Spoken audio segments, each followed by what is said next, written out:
Me kolegun Arsen Rust, Arsen, çfarë di ti më shumë rreth kësaj ngjarje?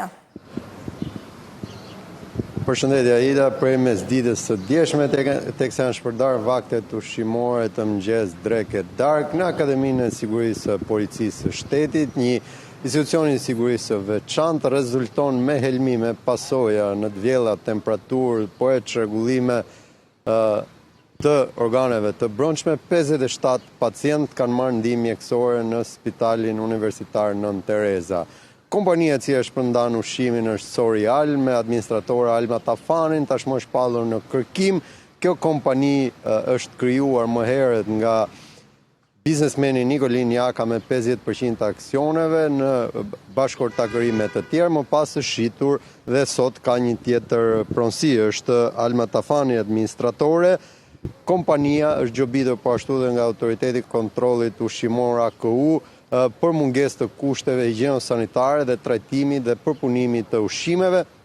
Janë marrë mostra dhe vijojnë hetime, qoftë administrative, por e ato penale. Në 4 urdhër arreste, 2 prej tyre janë ekzekutuar nga Policia e Tiranës, 1 është në kërkim, ndërsa Alma Tafani rezulton se është jashtë shtetit dhe me të paraqitur në rinas apo çdo pikë kufitare, ajo do të ndalohet për llogari të këtij procedimi penal.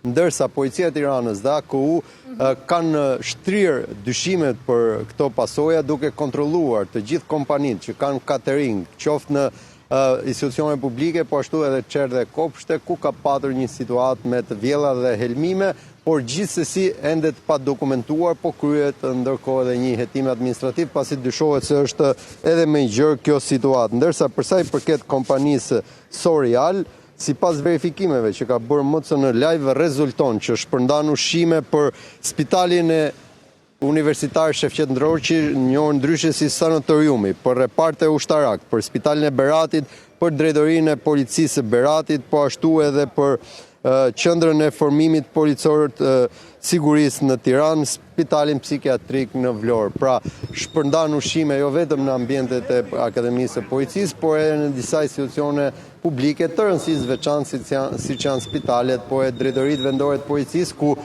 shpërndahet ushqim për të shoqëruarit, për të arrestuarit dhe para burgosurit, qoftë në 24 apo 48 orë që ata qëndrojnë në ambiente izolimi. Një situatë kritike ka gjetur policia, çka ka bërë edhe nxjerrjen e urdhër arresteve në kushte dhe flagrancës koordinuar edhe me prokurorinë e Tiranës. Po Ida. Tani, çfarë unë po kuptoj është kjo kompani pas ka një shtrirje të gjerë që do doja jo domosdoshmërisht të lidhja me skandalin, por çfarë lidhje ka pra Tafani me Nikolin Jakën që përmendet pak më herët? Për ta kuptuar pak se... Përsa i përket Alma Tafanit, aktualisht ajo është administratore e kompanisë Sorial dhe është personi që ka raportet me të tretë ligjore, po ashtu edhe përgjegjësinë juridike, ndërsa Nikolin Jaka ka qenë krijues dhe themelues i kësaj kompanie, të cilën më pas e ka shitur. Pra nuk është se ka një lidhje direkte, por është thjesht themelues i kësaj kompanie në të shkuarën. Sot nuk është në pronësinë e tij, pasi është ish aksioner, por gjithsesi dyshimet e policisë janë se nuk kemi të bëjmë vetëm me kompaninë Sorial, por edhe me disa kompani të tjera të shpërndarjes së ushqimit për institucione publike me catering, për cilën po kryen verifikime në terren. E kuptoj. A ka sinjale sot që ne flasim, Arsen, për atë se çfarë është ky helmim, çfarë është ky kontaminim, a është ky salmonel, a është ushqim i ndenjur, rrezikun që mund të ketë. Tani pak nga dyshimet e arsyeshme, siç thotë QSUT-ja, ata kanë marrë mjekimin të 57 dhe më pas kanë shkuar në shtëpi, nuk e di me mjekime apo diçka tjetër që mund t'i mbajë ata në kontroll, por ideja është për të kuptuar tani edhe kontrollet që po ushtrohen te këto subjekte që ju përmendët, që ka një listë të gjatë të këtë cilat ofron ushqim. Në fakt, përsa i përket ushqimeve, ato janë konstatuar fizikisht nga AKU, janë pilaf, janë salam, janë kos, janë vez, pra janë produkte ushqimore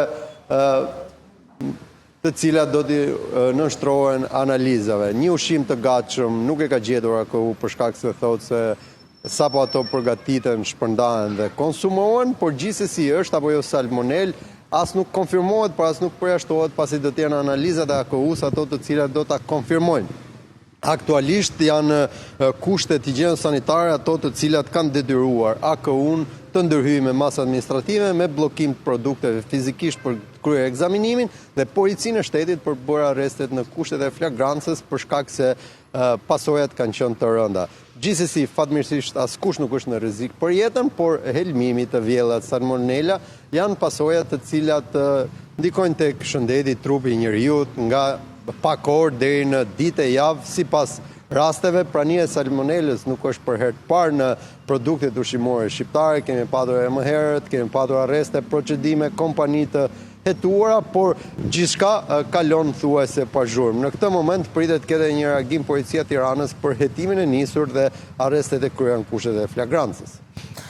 Ke komunikuar, ke pasur mundësi të komunikosh sot me krerët e institucioneve si tek AKU-ja, si tek akademia, apo edhe në biznese, jo, në institucione, jo në biznese, në institucione ku realisht kanë kontratë me Sorial, për parë se çfarë realisht ndodh, kanë shqetësim. Dhe për këtë arsye po kryen hetimet, janë marrë mostrat në magazinet e kompanisë, mostrat në ambientet e përpunimit të ushqimeve. Fatmirësisht rezulton që Sorial nuk është kompania që furnizon çerë dhe kopshe dhe shkolla ku janë të mitur apo të vegjël të Tiranës, por jo vetëm. Gjithsesi, shpërndarja e ushqimeve në spitale, në ambientet policore, ka ngritur një alarm për të bërë një hetim edhe më të thelluar. Për fat mirë, AKU ka vepruar edhe me policinë, të shpresojmë që nuk do të ndalet në kaq, por do të bëjë një hetim edhe më të zgjeruar për të kuptuar nëse ka apo jo pasoja për te 57 të individëve të dokumentuar studentë Akademisë së Policisë Kryeqytetit.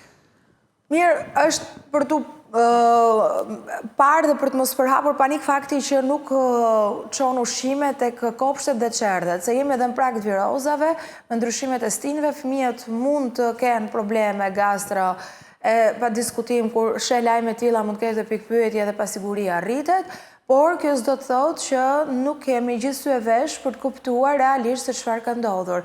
Ka urdhër arreste, ka hetime, ka masa administrative, në çfarë mase kjo mbetet për të parë se si operon AKU-ja kur konstaton veprime të tilla, po sigurisht licencimi rrezikohet ose jo i kompanisë, kush do të jetë fati i Sorial, është dhe kjo një pikpyetje e madhe për atë se çfarë ka shkaktuar në fakt, sepse këtu kemi të bëjmë me individ të prekur nga kjo pra papërgjegjshmëri, jo profesionalizëm apo të tjerë, ose dhe fatkeqësi nëse ata duan ta quajnë ashtu, ose rastësi, sido që t'i vesh një emër, dhe ka një publik i cili gjithnjë e më shumë është i pasigurt në atë se çfarë konsumon, dhe kjo mund të vi si rrufe në qelë të hapur, pa e ditur se çfarë realisht ti blen dhe konsumon. Kështu që është një çështje jashtëzakonisht e ndjeshme, dhe nëse ti do të kesh informacione të tjera, të mirëpres për t'u lidhur sërish së bashku. Për momentin të përshëndes. Faleminderit.